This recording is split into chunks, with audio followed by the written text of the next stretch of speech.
Ya.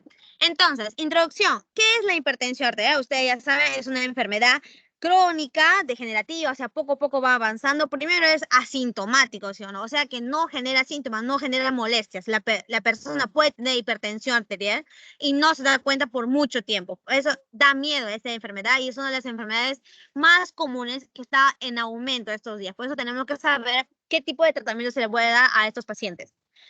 Entonces, la hipertensión arterial se define como una presión arterial sistólica mayor a 139 milímetros de mercurio o la diastólica mayor a 90.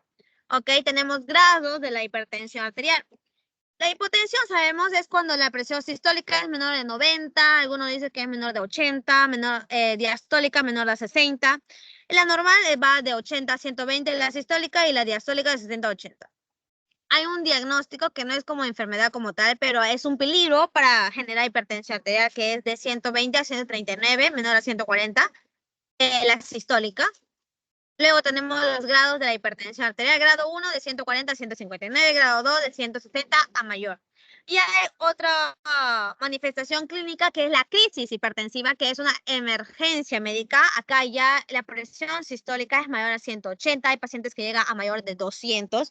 Estos pacientes sí ya empiezan con síntomas, ¿no? Cefalea intensa, fuerte, mareo, algunos pierden la conciencia, náuseas, vómitos, ¿no? Hay muchas manifestaciones porque ya es una crisis hipertensiva, ya es una urgencia, emergencia médica, en donde si no disminuimos la presión arterial lo más antes posible, pues va a dañar a órganos, ¿ok? A órganos diana de la presión arterial, como son los órganos vitales, ¿ok? ¿Cuáles son los órganos vitales que se tienen que aprender? El cerebro, el riñón y el corazón. No necesariamente tiene que llegar a la crisis hipertensiva para que empiece a dañar estos órganos. Un paciente, ¿no?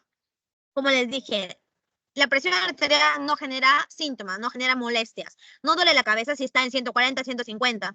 No, no da vómito, no da náusea, no da dolor, no da picazón, no da nada. Entonces, uno puede tener presión arterial por varios años, pero silenciosamente esa presión arterial te está dañando el cuerpo en estos órganos, sobre todo en el cerebro, en el riñón y en el corazón. En el cerebro, ¿qué puede generar? Puede generar estos accidentes cerebrovasculares, hemorrágicos generalmente, ¿no? Por la presión alta en los vasitos chiquitos del cerebro puede romperse y generar hemorragias, ¿ya? Y el paciente puede tener manifestaciones como parálisis, ¿no? De la cara, de los brazos, de las piernas, etcétera. Entonces, daña el cerebro. ¿Qué más nos daña? El riñón, ¿ya? A largo plazo, ¿no? Daña las arterias chiquititas que tiene el riñón, generándonos nefropatía hipertensiva, ya una de las enfermedades renales crónicas del riñón que puede generar la hipertensión, ¿no? Enfermedad crónica del riñón, ¿no? La causa más frecuente es la diabetes. La segunda causa es de la hipertensión arterial. Y siguiente órgano, diana de la hipertensión arterial, es el corazón. Pueden ver que el corazón, ¿no? Tiene que bombear la sangre hacia todas las arterias de nuestro cuerpo. Si las arterias tienen una presión arterial fuerte, o sea que está contraído, ¿no? Está duro, el corazón va a tener que hacer más fuerza para bombear sangre. Y eso hace que el ventrículo izquierdo, que es donde bombea, que es la bomba, pues se empiecen a engrosar para que tenga más fuerza. Entonces, eso genera engrosamiento de las paredes de los ventrículos, generando insuficiencia cardíaca a largo tiempo. Entonces, la hipertensión arterial, por eso lo tenemos que curar, por eso lo tenemos que tratar, y nosotros ya en ciencias básicas tenemos que aprender qué tipo de fármacos existe para esta enfermedad tan común y tan peligrosa, y sobre todo silente, ¿no? O sea, es bien silenciosa, poco a poco te acecha y te mata. Entonces tenemos que tener cuidado con esta hipertensión arterial, una de las enfermedades que están en aumento, sobre todo, ¿no? Junto con la diabetes, con la obesidad y pues la diabetes y la hipertensión, perdón. Entonces, ¿qué mecanismo nos regula la presión arterial? La presión arterial está dado por el gasto cardíaco y la resistencia vascular periférica, ¿ok? Esa es la ecuación que se tiene que aprender. Toda la vida les van a preguntar esta ecuación, ¿ok? Gasto cardíaco y resistencia vascular periférica. ¿Qué es la resistencia vascular periférica? Es la resistencia que nos hace todos los vasos sanguíneos de nuestro cuerpo, ¿ok? ¿De qué depende? Del diámetro del vaso sanguíneo, ¿no? Sabemos que el vaso sanguíneo, o sea, los vasos, las arterias, son como un tubo. Entonces, si ese tubo se contrae y se achica, el diámetro disminuye, se le llama vasoconstricción a esto. Si disminuye el diámetro, hay más resistencia vascular periférica. Y si se dilata, si aumenta el diámetro, pues hay vasodilatación y disminuye la resistencia vascular periférica. ¿De qué más depende? De la viscosidad de la sangre, ¿no? De la cantidad de glóbulos rojos, glóbulos blancos que hay en la sangre, de la viscosidad de la sangre. Obviamente, si tenemos acá en la sangre mucha glucosa, mucha grasa, también pues aumenta la viscosidad. Entonces, eso contribuye al aumento de la resistencia vascular periférica. ¿Qué más? ¿De qué depende la presión arterial? También del gasto cardíaco. El gasto cardíaco está dado por la frecuencia cardíaca, o sea, la cantidad que bombea la sangre por minuto, el corazón, y el volumen sistólico. El volumen sistólico depende de la precarga, de la contractibilidad y de la poscarga, ¿ok? De esas tres cosas. La precarga es la cantidad de sangre que llega al ventrículo. La contractibilidad es la fuerza con la fuerza que contrae cada cardiomiocito, cada músculo del corazón. Y la poscarga es la resistencia que hace la aorta, ¿no? La presión que hace la aorta para que el corazón, que impide a que el corazón bombee la sangre. Es la resistencia de la aorta prácticamente, ¿ok? Entonces, de eso depende la presión arterial. ¿Cómo se regula la presión arterial? Tenemos dos mecanismos para regular la presión arterial. Primer sistema tiene que ver con los nervios. Es un sistema rápido, ¿no? Más rápido que el segundo sistema, que es el sistema renina-angiotensina-aldosterona. El primer sistema es el sistema nervioso y el segundo sistema son el sistema hormonal, ¿ya? Entonces, de esos dos sistemas depende la presión arterial. El primer sistema que regula la presión arterial, que es el sistema nervioso simpático, pues va a tener los sensores que están en la periferia que capta el cambio de la presión arterial, como son los quimiorreceptores. Estos quimiorreceptores se encuentran en el callado aórtico, y en la bifurcación de la carótida. No, esta es la arteria carótida externa y la arteria carótida interna, ¿verdad? Entonces, eso. Ya, entonces estos sensores van a captar, por ejemplo, ¿no? Que la presión arterial ha disminuido. Si captó que ha disminuido, ¿no? Este quimiorreceptor lo capta, lleva información a los nervios glosofaringeo, por ejemplo, y esto lleva al centro regulador, ¿no? Del sistema cardiovascular que está en el tronco, ¿no? Del cerebro. Y pues eso hace que genere estímulos para aumentar la presión arterial, como que disminuye la presión arterial, hay una descarga de los vasoreceptores, la información llega al centro cardiovascular que está en el tronco cerebral y manda información al sistema nervioso parasimpático y al sistema nervioso simpático. El sistema simpático aumenta la frecuencia cardíaca, ¿no? Estimulando los nervios y por otro lado genera vasoconstricción. Ambos, ¿no? Y también aumenta la fuerza de contracción del corazón. Entonces, todo esto contribuye a aumentar la presión arterial. ¿Ok? Segundo sistema que vamos a ver es el sistema renina-angiotensina-aldosterona, un sistema importantísimo que se tienen que acordar para toda su vida también, porque siempre les van a preguntar. Primero que nada, va a haber un descenso de la presión arterial que lo captan las células yuxtaglomerulares que están en el riñón. Estas células captan el descenso de la presión arterial, entonces libera renina, que es una hormona del riñón. La renina va a funcionar como enzima también, convirtiendo la angiotensinógeno en angiotensina 1. La angiotensina 1 se convierte en angiotensina 2 por la enzima convertidora de angiotensina. Esta angiotensina 2 pues va a actuar en ciertos órganos, en sus receptores, aumentando la presión arterial, como primero es los vasos sanguíneos. Se va a los vasos sanguíneos, genera vasoconstricción y aumenta la presión arterial. Por otro lado, también va a las glándulas suprarrenales, liberando aldosterona. La aldosterona actúa en los túbulos renales, haciendo retención salina. Captan la sal, ¿no? Captan el sodio adentro del cuerpo, jalando agua y eso hace que aumente la cantidad de sangre de nuestro cuerpo y eso contribuye a aumentar la presión arterial. Ya, dos sistemas. Luego, ¿qué más? Entonces, acá está el resumen de lo que acabo de comentarles. Angiotensina 2 genera primero un efecto instante, es la vasoconstricción. Aumenta la sensibilidad también de la noradrenalina para que haya más acción simpática en los vasos sanguíneos. También aumenta la filtración glomerular y la consiguiente retención del líquido y elevación de la presión arterial. Efecto a mediano plazo. ¿Qué más? Estimula la secreción de aldosterona para que actúen los túbulos y aumenta la reabsorción de sodio, aumentando el volumen sanguíneo. ¿Qué más? A largo plazo, a muy largo plazo, genera proliferación celular también. ¿En dónde? En el corazón y en los vasos sanguíneos. Esto hace que los músculos, ¿no? Las células musculares que están en el corazón y en el vaso sanguíneo se proliferen, se pongan más duros y pues genere, por ejemplo, en el corazón insuficiencia cardíaca y los vasos sanguíneos empiezan que se endurezcan y generan ateromas, ¿no? Ese engrosamiento también de los vasos sanguíneos también es peligroso. Entonces, el angiotensina 2, ¿no? Que es la molécula final de este sistema, que es el que va a actuar en los órganos y en los receptores, pues tiene dos tipos de receptores para poder actuar. El receptor 1, que es la angiotensina el receptor de angiotensina tipo 1, y acá el receptor de angiotensina tipo 2, ¿ya? Si la angiotensina 2 se une a su receptor tipo 1, genera vasoconstricción, aumenta la sed, genera secreción de aldosterona, libera más catecolaminas, genera inflamación y también genera proliferación vascular, o sea, proliferación de las células de los vasos sanguíneos. Si el receptor, la angiotensina 2 se une a la al receptor de la angiotensina 2, hace una acción contraria, genera vasodilatación, tiene un efecto antiproliferativo, puede generar apoptosis de las células y genera natriuresis, o sea, la liberación de sodio por la orina, ¿ya? Entonces, estos dos receptores están en regulación, siempre va a estar en balance. Y cuando ocurre el desbalance de estos, es lo que ocurre la presión arterial aumentada. Entonces, acá tenemos por fin los 6 grupos, o bueno, más grupos en sí hay, ¿no? Pero son los grupos básicos, ¿no? De tratamiento para la hipertensión arterial.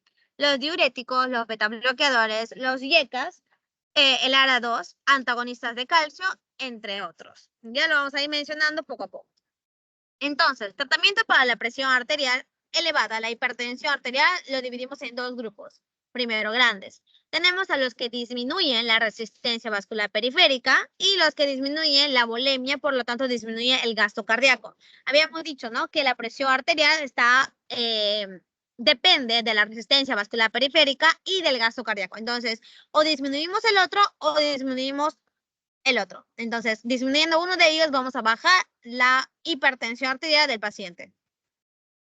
Dentro de los que disminuyen la resistencia vascular periférica, tenemos a los que bloquean al sistema renina-angiotensina, los IECAS y los ARA2, los calcio antagonistas, los que deprimen el sistema simpático y los que generan vasodilatación. Los últimos no están mencionados en la teoría, entonces tampoco lo voy a mencionar mucho, pero acá tenemos a la hidrasalina, por ejemplo, los que son agonistas de la prostaglandina I2, los que aumentan el AMP cíclico en los vasos sanguíneos, ¿no? Porque los que aumentan el AMP cíclico en los vasos sanguíneos, acuérdense que van a generar un efecto vasodilatador. El óxido nítrico también es una de las moléculas que genera vasodilatación potentemente, y etcétera. ¿Qué más? Entonces, dentro de los que disminuyen la volemia, los que disminuyen la fuerza de contracción, perdón, el gasto cardíaco, o sea, el trabajo que le da al corazón, son los diuréticos, sobre todo los tiacídicos, acuérdense, para la hipertensión arterial, y los betabloqueadores, ¿no? El propanolol, atenolol, esmolol, son los que tranquilizan al corazón para que no trabajen tanto. Entonces, primer grupo y más importante de este tema de la hipertensión arterial, tenemos a los bloqueadores del sistema renina-angiotensina-aldosterona. Primero, los IECAS, ¿ya? Los IECAS. ¿Qué les iba a decir? Allá, dentro de los IECAS, los inhibidores de la enzima convertidora de angiotensina, su verdadero nombre, tenemos al famoso enalapril. También tenemos el captopril, que es uno de los más usados también, y ahí van a tener todos los que terminan en pril, ¿ya? Enalapril, captopril, luego no me acuerdo más, pero ahí debe haber más. Entonces, un mecanismo de acción. Primero, farmacocinética, que a veces preguntan. No pregunta mucho, pero ahorita como va a haber, pueden preguntarle más cositas, entonces pueden revisarle, darle una ojeada a su farmacocinética también. La absorción va a ser por vía oral, va a haber una biodisponibilidad del 60%, la concentración máxima llega en 1 hora, La distribución, pues, su vida media va a ser alrededor de 1.3 horas. O sea, no es tan larga, es relativamente cortito. Farmacodinámica, entonces, ahora, mecanismo de acción. ¿Qué hace estos YECAs? Dice, los YECAs reducen el nivel de angiotensina 2 y aumentan los niveles de bradicinina, que es un potente vasodilatador. Pueden ver acá el sistema renina-angiotensina-aldosterona, en donde la renina se convierte o genera la conversión, ¿no?, de angiotensina-2 a angiotensina 1, y la enzima convertidora de angiotensina lo convierte de angiotensina 1 en angiotensina 2. ¿Ya? Entonces los YECA lo que hacen es inhibir a esta enzima convertidora de angiotensina y entonces ya no va a generarse angiotensina 2. ¿Qué más hace? Por otro lado, tenemos a esta molécula que se llama bradicinina, que está en nuestro cuerpo. Esta molécula va a tener a una enzima que lo degrada para que no haya tanto efecto, que se parece mucho a la estructura de la enzima convertidora de angiotensina. ¿Ya? Entonces, si tú le agregas YECA, inhibe a la enzima convertidora de angiotensina y de paso también inhibe a esta enzima que degradaba la bradicinina. Entonces, si inhibimos a la enzima que degradaba la bradicinina, pues aumenta más bradicinina. ¿Ya? Si aumenta la bradicinina, esta bradicinina también tiene un efecto vasodilatador. Entonces, sería como un plus, ¿no?, de efecto que tienen los YECAs. Y eso hace que sea un buen fármaco para la hipertensión arterial. Al disminuir los niveles circulantes de angiotensina 2, reduce la secreción de aldosterona. O sea, no hay angiotensina 2, no hay vasoconstricción y no hay aldosterona, no hay retención salina, no hay retención de agua por los riñones. Y como no va a haber retención de sodio, también no va a haber excreción de potasio. Entonces puede generar un efecto hiperpotasémico. Acuérdense que en el riñón, si tú retienes sodio, a cambio tú secretas potasio. Siempre es como un intercambio. Yo tengo sodio y botas potasio. Pero acá, como ya no estamos botando sodio, también te quedas con el potasio. Entonces va a generar una hiperpotasemia así pequeño. Uno de los efectos adversos de los YECAs. ¿Qué más? En efecto adverso puede generar tos seca en aproximadamente 10% de los pacientes. Ya, acuérdense de eso. Uno de los efectos adversos conocidos y que no es tan común, pero que aparece a veces, es la tos seca en los YECAs. Luego, la hiperpotasemia es uno de los fármacos que no se puede administrar en embarazadas. Acuérdense de eso. ¿Qué más? También podemos ver sobre qué son fármacos nefroprotectores y cardioprotectores, ¿ok? ¿Por qué? Porque enlentecen el progreso de la nefropatía diabética y también va a haber una regresión de la hipertrofia ventricular izquierda. Acuérdense de eso. Entonces, estos fármacos es muy bueno darle a pacientes diabéticos que tienen hipertensión arterial y pacientes que ya se está hipertrofiando su corazón porque ya lleva tiempo con hipertensión arterial, también lo disminuye. ¿Ok? Disminuye el efecto que se ha agrandado el ventrículo. Buen fármaco. Entonces, prácticamente hace lo mismo el ARA2, pero en otro lugar, ¿no? Los YECAs actúan en este lugar, pero el ARA2 pues actúa más en el receptor. Es un antagonista del receptor de angiotensina 2. ¿Ya? ¿Y qué tipo de receptor antagoniza? El receptor AT1. AT1. ¿Verdad? Porque teníamos dos tipos de receptores para la angiotensina 2. El receptor AT1 y el receptor AT2. Acá lo que va a inhibir el ARA2, los antagonistas de receptores de angiotensina 2, pues va a ser el receptor tipo 1, ya que era el que se encargaba de hacer vasoconstricción. Entonces, ¿qué más? Su farmacocinética, absorción oral, biodisponibilidad de 35%, llega a 3 horas a la concentración máxima. Distribución de los sartán, pues es aproximadamente su vida media de 2.5, 6 a 9 horas. O sea, es más larga, no dura más tiempo en el cuerpo que los YECAs. Un ejemplo, claramente, acá tenemos a los sartán como el primer ejemplo de ARA2, ya uno de los fármacos que también es más usado también. Sí, ¿qué más? Mecanismo de acción es casi lo mismo que los YECAs. El losartán impide que la angiotensina 2 formada pueda interaccionar con su receptor endógeno, o sea, es un antagonista. Efectos parecidos al YECA, hay dilatación arteriolar y venosa y bloqueo de la secreción de aldosterona. O sea, no hay vasoconstricción y no hay aldosterona. Puede haber un efecto, ¿no? Del AT2, habíamos dicho que la angiotensina 2 se puede unir al AT1 y el AT2. El AT2 es el receptor que nos generaba vasodilatación, que nos generaba apoptosis, ¿no? Que era bueno para la presión arterial. Entonces, el efecto del AT2 continúa, bloquea el efecto de la quimasa, que es esta enzima que un porcentaje mínimo nos da angiotensina 2. Como lo estamos bloqueando en este punto, pues también bloquea el efecto de la quimasa. Aunque nos genera angiotensina 2, si estamos antagonizando al receptor, pues ya no hace el efecto. ¿Qué más? También genera hiperpotasemia, al igual que los YECAS, y tampoco se administra a embarazadas. Y estos ARA2 también son nefroprotectores y cardioprotectores. ¿Ok?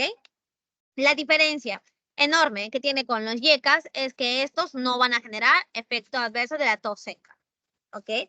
Entonces, la bradicinina es un potente vasodilatador en la sangre, en los vasos sanguíneos, pero en el árbol bronquial, en los bronquios, genera una broncoconstricción y genera inflamación. Esto hace que genere la tos seca, los YECAS. En cambio, al comparación de enalapril, el losartán no produce estos efectos. Los ARA2 no generan tos seca porque no estamos generando bradicinina, porque los ARA2 actúan a este nivel y no a este. Entonces, pues, pacientes, ¿no? Que genera tos seca cuando tú le administras YECA, se le puede dar el tratamiento alternativo con los losartán, con los ARA2.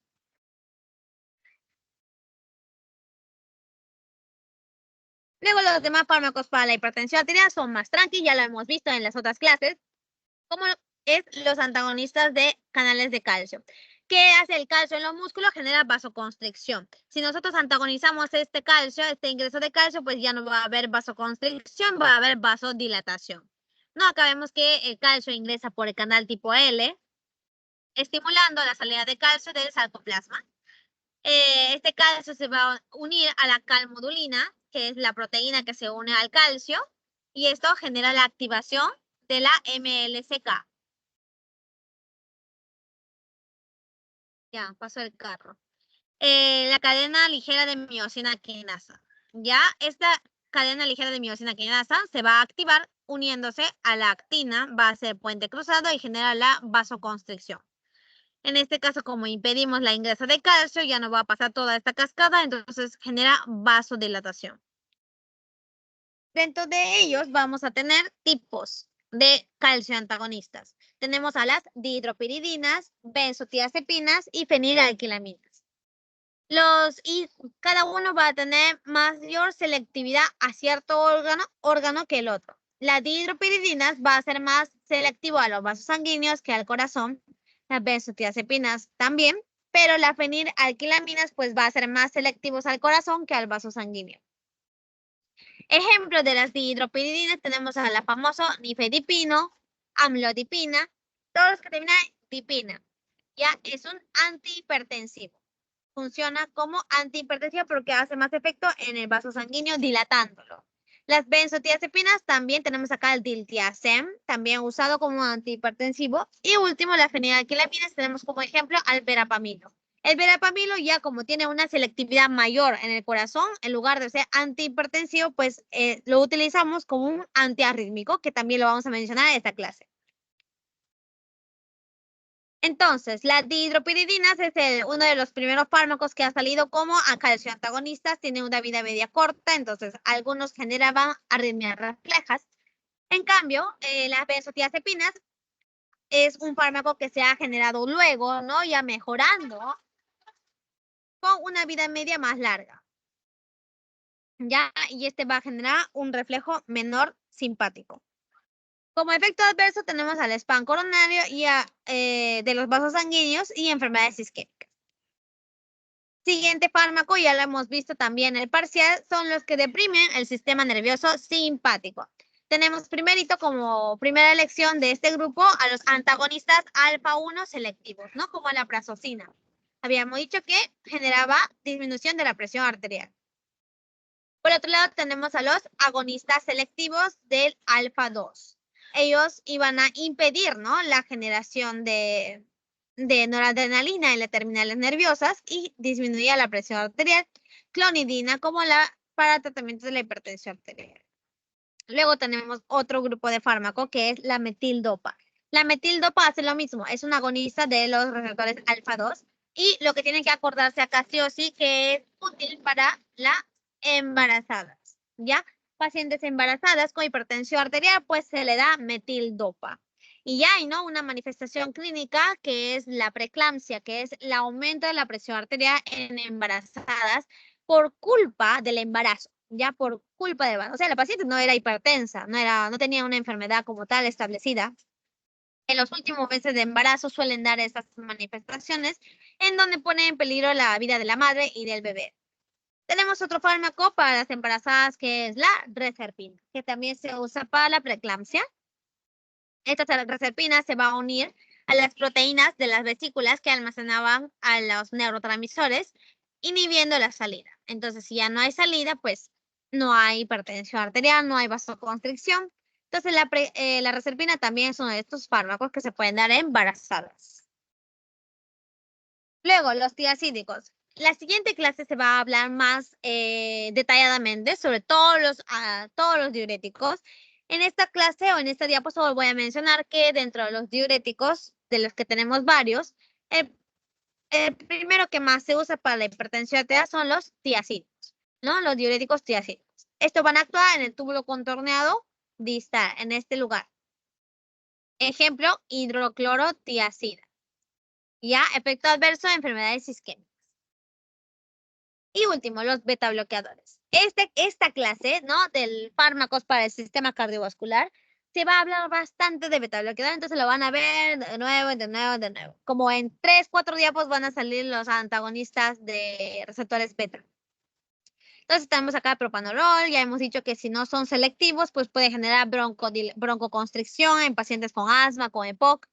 Los que son selectivos son más caros, pero más seguros. Tenemos al metoprolol, carvedilol, atenolol para la hipertensión arterial. Efecto adverso puede disminuir el líbido, puede generar impotencia sexual. Y mecanismo de acción, pues disminuye el cronotropismo y disminuye el volumen sistólico. Disminuyen también la generación de renina en los riñones. Entonces es un antihipertensivo muy bueno. Ya chicos, ¿hasta acá alguna duda sobre la presión arterial? Sobre los fármacos para la presión arterial.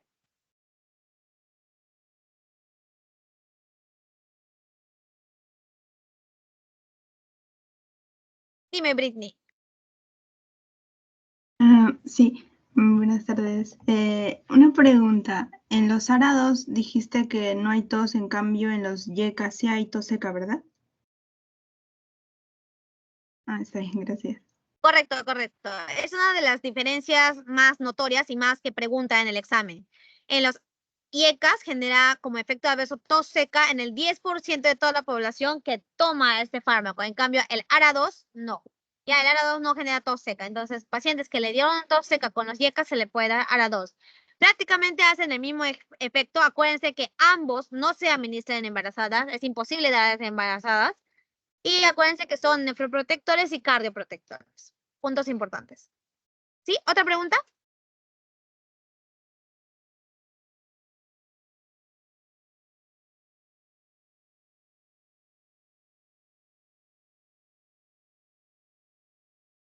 ¿Ninguna, chicos? ¿Todo bien?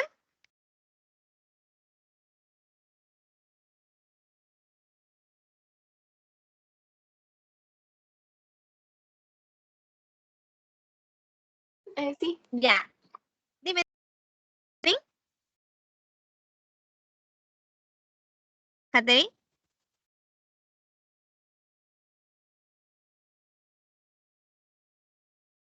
Ya, creo que no hay ninguna pregunta. Seguimos entonces con los fármacos de antiarrítmicos. Ya, acá, muy importante, es uno de los temas más fáciles porque solo hay una diapositiva que se tiene que aprender, pero vamos a explicar igual, ¿no? ¿Qué son los antiarrítmicos? La arritmia, ¿no? Primero tenemos que saber, uno, el sistema de conducción, ¿no? De electricidad que tiene el corazón. El corazón, ¿no? Es un órgano que sabemos que se va a contraer automáticamente porque hay células que tienen una función de generar electricidad de forma autónoma, ¿no? De forma automática, ellos mismos, que son los nodos perdón, el nodo sinusal o sinoatrial o el nodo sinoauricular, perdón, atrioventricular, que está acá, o también llamado nódulo auriculoventricular, ya, dos nódulos acá. Entonces, primero se genera un, un impulso eléctrico, ¿no? Acá en el nodo sinoatrial o sinoauricular. O el nodo sinusal, que también le dicen, se genera acá, ¿no? Va por las asas internodales, llevando las fibras internodales, llega a la información al nodo auriculoventricular. Esto va a pasar por el haz de His, ¿no? Transmitiendo la electricidad al ventrículo. Luego se divide con las redes de Purkinje, ¿no? Y así se lleva la electricidad a todo el corazón. Entonces, primero se contraen las aurículas, luego se contraen los ventrículos y así de forma rítmica. También tenemos otras particularidades que tienen las células del corazón, como es el cronotropismo, que ya hemos dicho que es la propiedad del marcapaso, ¿no? De bombear, ¿no? La frecuencia cardíaca, cronotropismo. Automatismo, ¿no? La propiedad de algunas fibras miocárdicas de excitarse de forma automática que tiene el nodo sinusal y el nodo auriculoventricular. Luego tenemos el dromotropismo, que es lo mismo que decir la conductibilidad, o sea, la capacidad de transmitir, ¿no? La potencial de acción que se genera en un lado a otro lugar del corazón. Ya. Entonces, al igual que hemos visto en los nervios, ¿no? En los nervios habíamos visto fases de la potencial de acción de los nervios, ¿no? Había la fase 1, fase 2, perdón, fase 0, fase 1, fase 2. Son tres fases en los nervios. Una es la despolarización, donde ingresa sodio adentro de la célula. Luego llega la fase de repolarización, en donde en lugar de el sodio como entró, aumentó la carga eléctrica, ¿no? De menos 70 milivoltios a 30 milivoltios. Este cambio eléctrico es el potencial de acción para repolarizar, o sea, para volver a sus voltios naturales, pues tenemos que hacer la repolarización. Para esto sale el potasio fuera de la célula. ¿Ya? Luego viene la hiperpolarización, en donde se ha pasado un poco, ¿no? De los milivoltios, de lo que era normal, que era menos 70 milivoltios, pues llega hasta menos 90 milivoltios. Pero eso lo vamos a corregir, ¿no? Cambiando los iones con la bomba de potasio ATPase. Entonces, lo intercambia en la fase de hiperpolarización, luego viene la fase de reposo y ya está. Tenemos el potencial de reposo, que es menos 70 milivoltios, y el potencial de acción aproximadamente en el nervio, pues es 100 milivoltios aproximadamente, que sube. En cambio, en el corazón, la forma del potencial de acción es diferente. Ya son dos células en el organismo que generan potencial de acción, el nervio y el músculo. Y el músculo cardíaco va a tener una potencial de acción peculiar, digamos, ¿no? Tenemos la fase 0, la fase 1, la fase 2, 3 y 4. La fase 0 es la fase donde se ingresa sodio, ¿no? Genera la despolarización. La fase 1 es la repolarización temprana, en donde sale el potasio un poco. La fase 2 es la meseta, en donde no cambia los voltios, pero simplemente hay una fase necesaria para la contracción muscular, que es el ingreso de calcio. Fase 2, meseta. La fase 3 es la repolarización tardía, en donde sigue saliendo potasio. Y acá la fase 4 es la potencial de reposo, en donde hay un intercambio iónico, ¿no? Con la bomba de potasio ATPase. Entonces, este potencial de acción que ocurre en cada célula del corazón, pues tiene fases. Y los antiarrítmicos lo que hacen en términos generales o en términos más fáciles es estabilizar la membrana del corazón, ¿no? Los músculos del corazón, para que no estén, digamos, sobreexcitados ni nada. Entonces, todo este diapositiva nos dice todo la clase de hoy. Los antiarrítmicos lo vamos a clasificar según clases. Clase 1, clase 2, clase 3 y clase 4. cada clase va a tener diferente mecanismo de acción. La clase 1 va a actuar acá en la entrada de sodio, en los canales de sodio, inhibiendo los canales de sodio. Clase 2 son los betabloqueadores, ¿no? Estabilizan al corazón, lo tranquilizan. La clase 3 inhibe la salida de potasio. Y la clase 4 son calcio antagonistas. No hace ingresar calcio, no hay contracción muscular, no genera arritmias.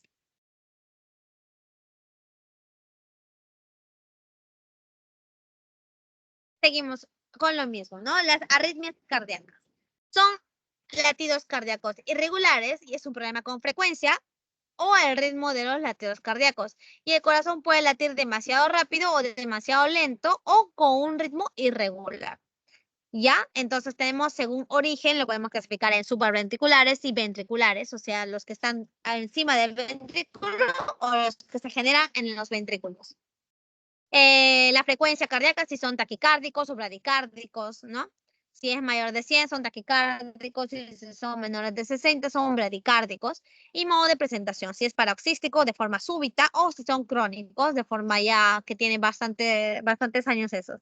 Acuérdense, esto sí es importante. La fibrilación dentro de las arritmias cardíacas, la más frecuente en adultos, fibrilación auricular, ¿ok? Dentro de las más frecuentes. Son arritmias supraventriculares porque se genera en las aurículas, por eso le dicen fibrilación auricular. Tiene que acordarse de eso.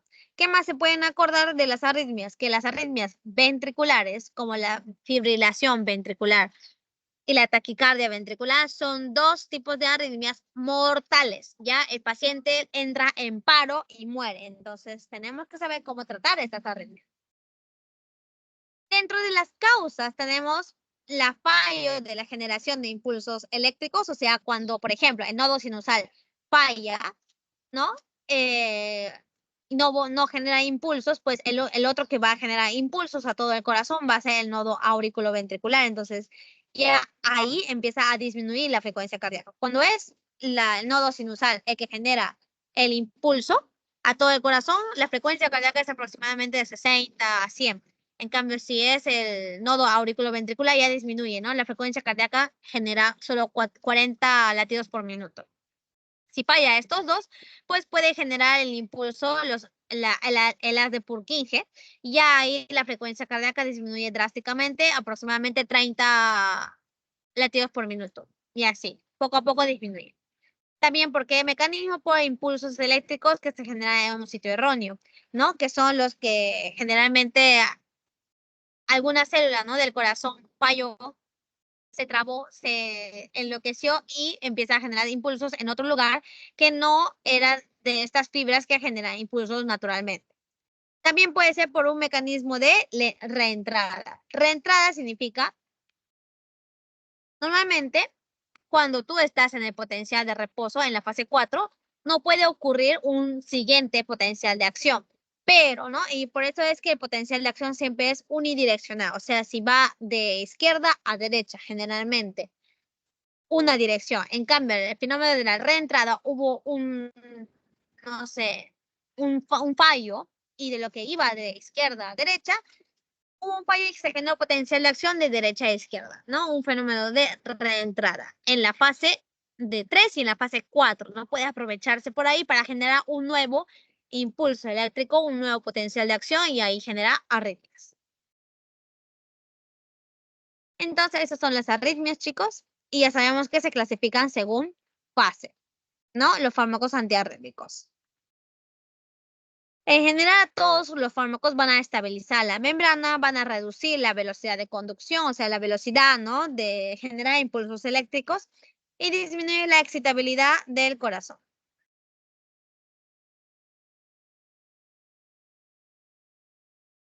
Ya.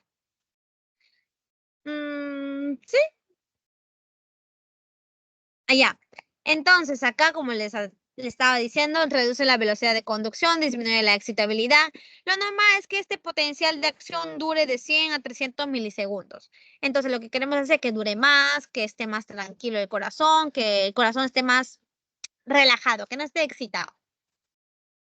Entonces, acá este es el PPT, en donde nos dice todos los fármacos antiarrítmicos que tenemos que aprender, que se divide según clase, como dije. Clase 1, antagonistas de sodio. Clase 2, beta bloqueadores. Clase 3, antagonistas de potasio. Y clase 4, antagonistas de calcio. Los de clase 1 se dividen según también el cambio de la potencial de acción.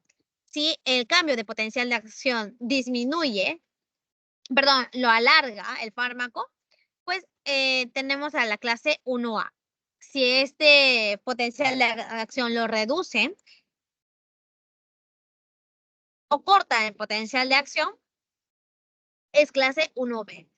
Si la potencial de acción no cambia, es clase 1C. ¿Ok?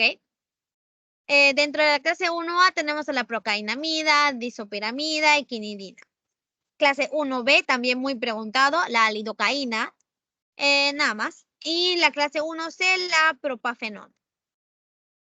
Los antagonistas beta bloqueadores, pues ya sabemos, propanolol, metoprolol, ya lo sabemos. Clase 2.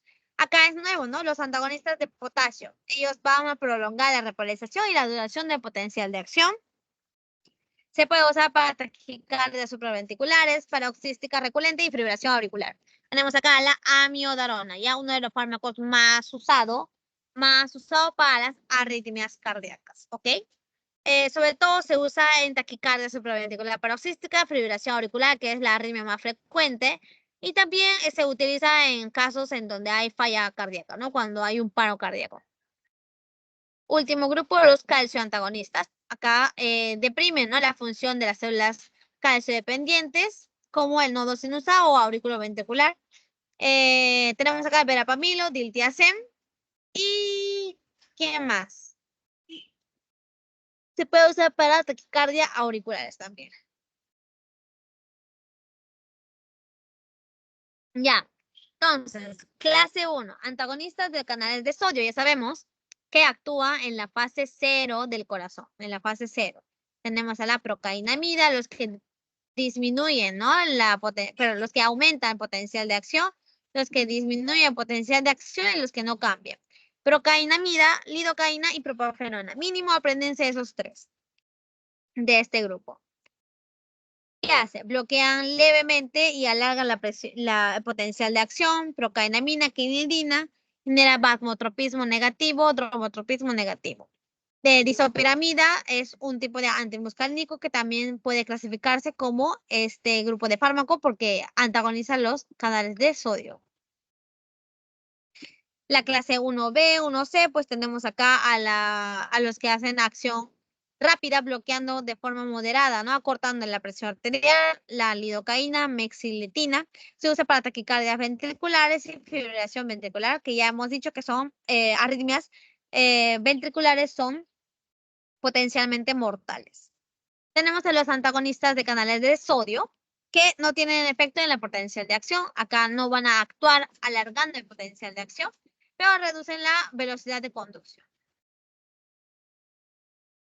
Tenemos a la propafenona, flecainida y mirosizipina. Dentro de las clases 2 ya hemos mencionado, pues es lo mismo, chicos, antagonistas beta, ¿no? Adrenérgicos, propanolol, esmolol, acebutolol. Ellos van a generar inotropismo negativo, dromotropismo negativo y cronotropismo negativo. Arritmia se puede usar para arritmias ventriculares y supraventriculares. Lo mismo, ¿no, chicos?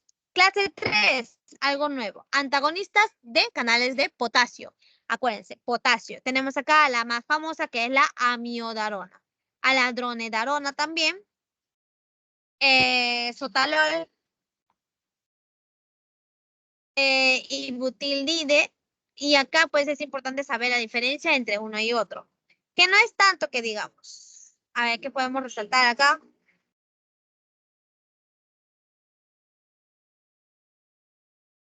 Pues no hay mucho. No.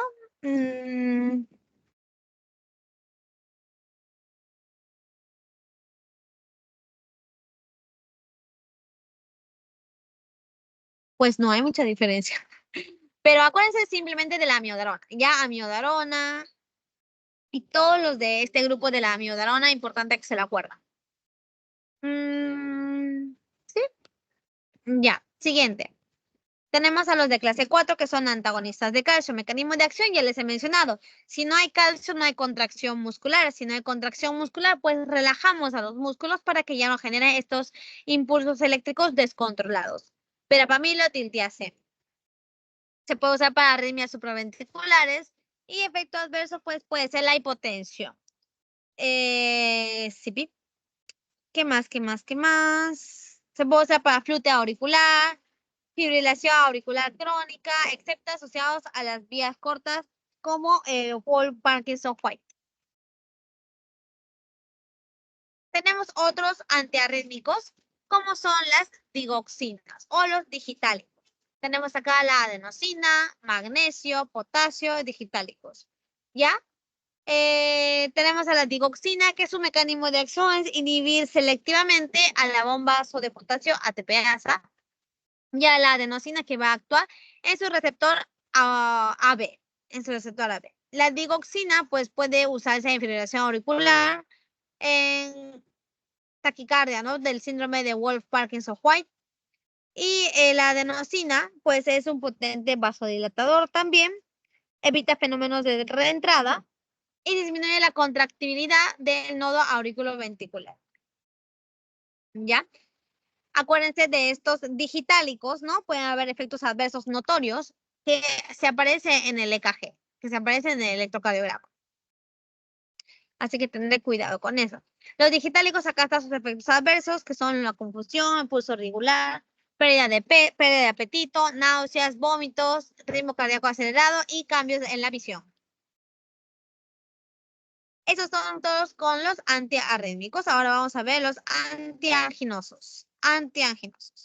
Ok, entonces la angina de pecho es un síntoma. Ya no es una patología, no es un síndrome, nada. Es un síntoma que nos dice el paciente, que es caracterizado por un dolor opresivo, no doloroso, fuerte, retroesternado. O sea, atrás del esternón acá te empieza a doler fuerte, que también está caracterizado por la irradiación hacia el cuello y radiación hacia el brazo izquierdo. Entonces, angina de pecho es una manifestación clínica de dolor intenso en el pecho. ¿Por qué? Porque no está llegando suficiente oxígeno al corazón, ¿ya? Por culpa de estas placas ateromatosas que es generado en los pacientes que ingieren mucho carbohidrato, ¿no? Que son obesos. La fisiopatología de la isquemia miocárdica. El corazón puede doler por isquemia, o sea, por falta de oxígeno, por dos grupos de mecanismos. Primero, la disminución de la perfusión coronaria, o sea, hay una disminución de la gradiente de perfusión coronaria, hay una duración de la diástole corta o hay una resistencia a las coronarias. Ya puede ser por esos tres mecanismos. O porque hay un aumento de consumo de oxígeno en el miocardio por aumento de la frecuencia cardíaca, la contractibilidad miocárdica o la tensión de las paredes. Entonces, fármacos para esta angina de pecho. En este caso, disminuye primero la demanda de oxígeno del corazón y aumenta la oferta de oxígeno. Entonces, primer fármaco, pues se le puede dar a estos isosorbides, que son los nitritos y nitratos. Luego se puede dar antagonistas de beta y antagonistas de calcio, también para relajar el músculo cardíaco. Primer grupo, los nitritos y nitratos. Estos fármacos son, como había mencionado, el óxido nitroso es un potente vasodilatador. Acá viene el óxido nitroso generando nitrocitoles. Esto va a activar la guanidina ciclasa y va a generar GMP cíclico. El GMP cíclico pues va a unirse a la cadena ligera de miosina quinasa y lo va a desfosforilar. Eso hace que se libere la cadena ligera de miosina generando relajación muscular. Acá tenemos a la nitroglicerina, dinitrato de isosorbida y 5-mononitrato de isosorbida. ¿Ok? Tenemos acá los de acción farmacológicas de baja dosis, se actúa en la precarga disminuyendo la precarga y a altas dosis disminuye la postcarga. ¿Ok? También nos ayuda a dilatar las coronarias, que son las arterias que irrigan al corazón para que le llegue más oxígeno y tiene una acción antiplaquetaria. Como utilidad terapéutica se usa para angina estable, inestable y dolor típico cólico. Puede haber interacciones farmacológicas por alcohol, heparina, por activador del plasminógeno tisular, etc. Los betabloqueadores, les dije, ¿no? Va a verse en todas las patologías, en la hipertensión arterial, en las arritmias y acá ahora en la angina de pecho. ¿Ya? Los antianginosos que disminuyen la frecuencia cardíaca y el tiempo diastólico. Disminuye la contractilidad, presión arterial y aumenta el flujo subendocárdico al disminuir la presión de concentración. La administración crónica puede provocar un incremento en el número y en la sensibilidad de los receptores beta, y la supresión brusca pues, puede generar acción simpática exagerada. Entonces, tener cuidado con eso. Entonces, estos betabloqueadores en la angina de pecho, ¿qué nos va a dar? Cronotropismo negativo, inotropismo negativo, trombotropismo negativo y vasmotropismo negativo. Vasmotropismo negativo. Estas 4 propiedades. Y pues para estabilizar la membrana también podemos usar los calcio antagonistas, que en este caso se va a utilizar más la amlodipina, nifedipina y diltiazem, verapamil. ¿Ok? Sí. Ya sabemos el mecanismo de acción, ya lo hemos visto este cuadro, está de las tiropidinas, benzodiazepinas y fenilalquilaminas. Y eso sería el esquema para ver cómo es que se trata una angina inestable, que ya lo hemos visto. Luego, último, chicos, último grupo de fármacos, los ionotrópicos. ¿Hasta acá alguna pregunta?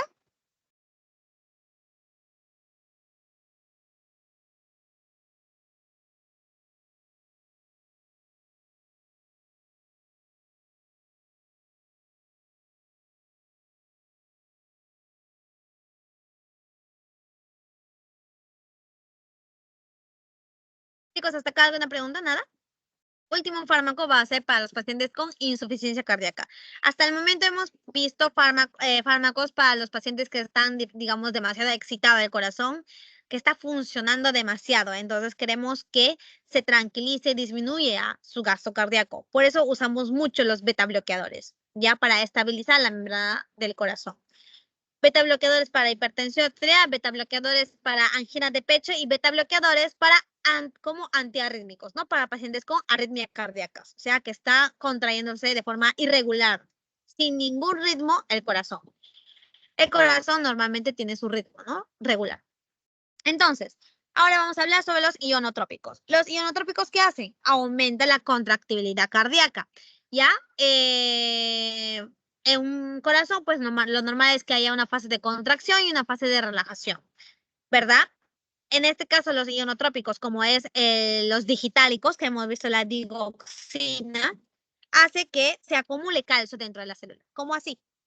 Vamos a ver que lo normal es que hay una fase de contracción en donde el calcio ingresa a la célula. Este calcio que ingresó a la célula va a estimular al sarcoplasma del corazón, liberando más calcio. Cuando hay calcio, esto se va a unir a las troponinas que están en la fibra de la actina.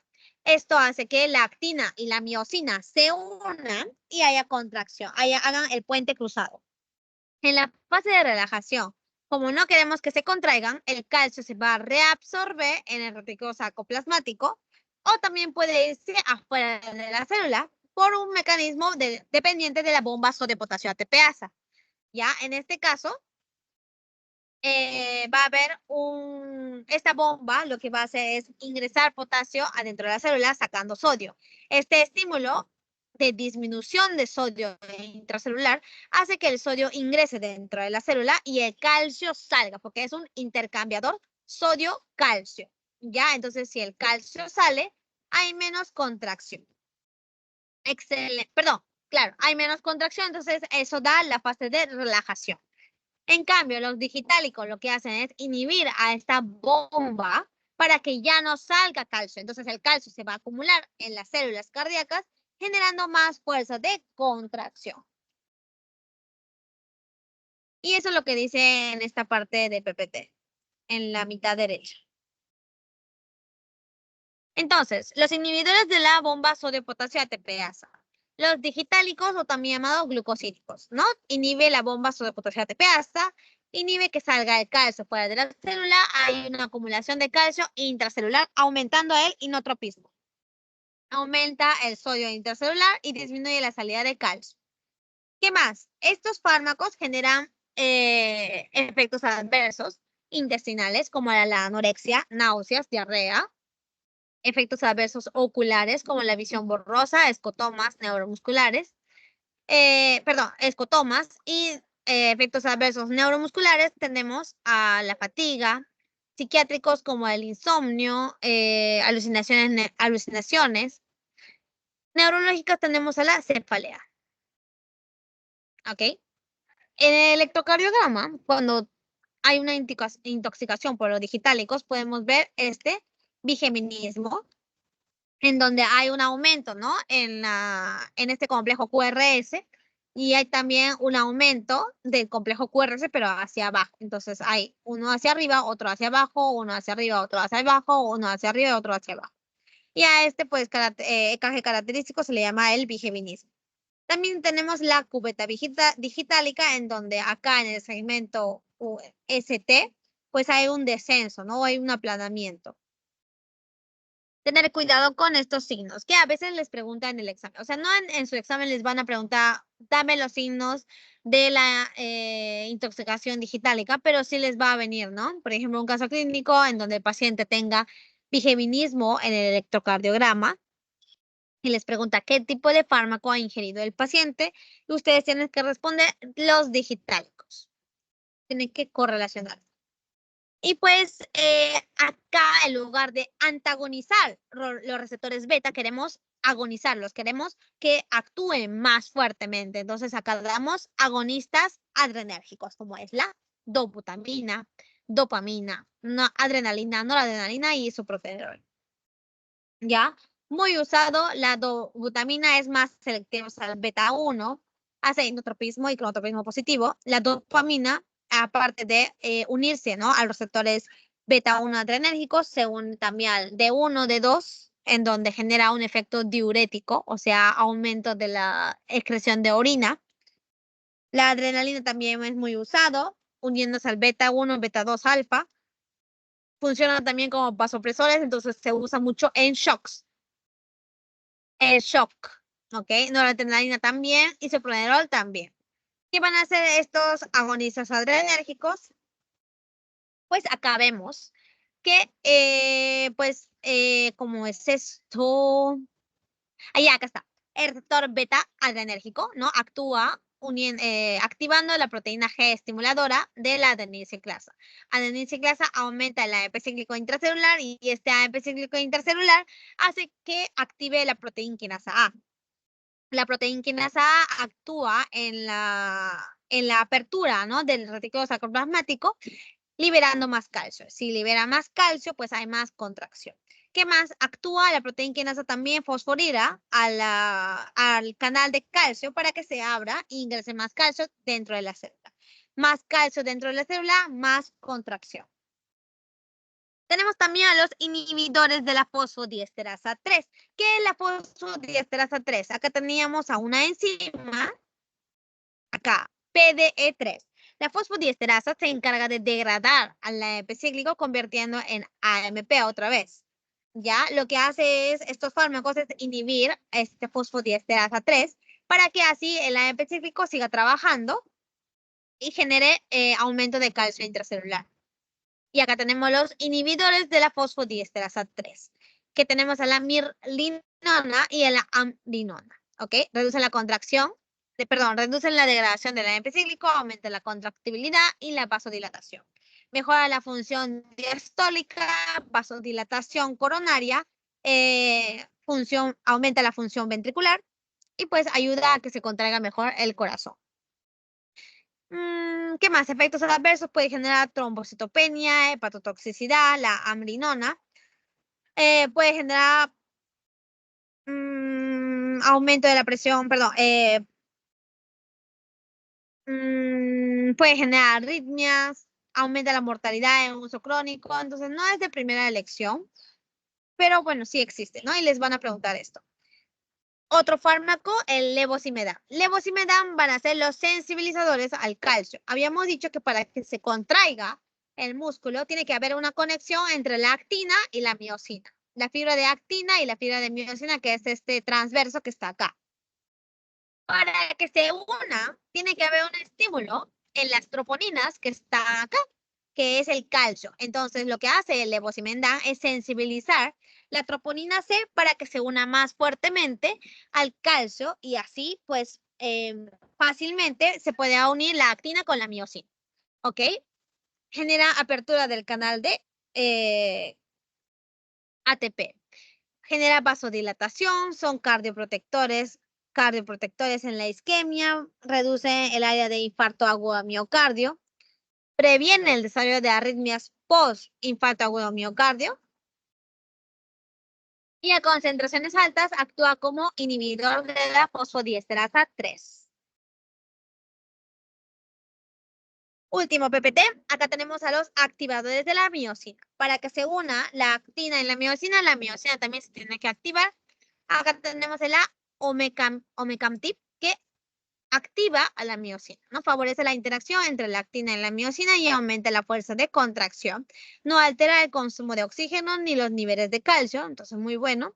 Está en estudio por falla cardíaca crónica. Todavía no está usándose mucho, que digamos. A ver, hasta acá alguna pregunta, chicos, porque ya terminamos toda la teoría de los fármacos del sistema cardiovascular.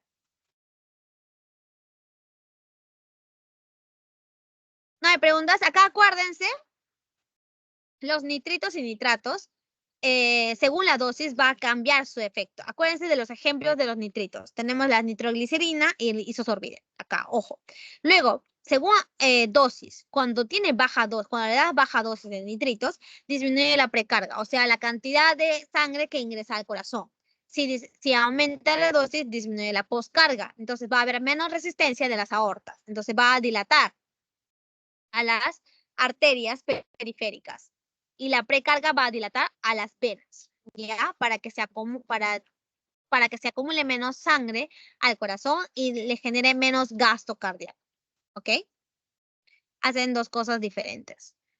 Y sí, dilatan las coronarias, entonces ayuda a que haya más perfusión de oxígeno al corazón, y entonces eso hace que disminuya estos síntomas de la angina de pecho que hemos visto acá, ¿no?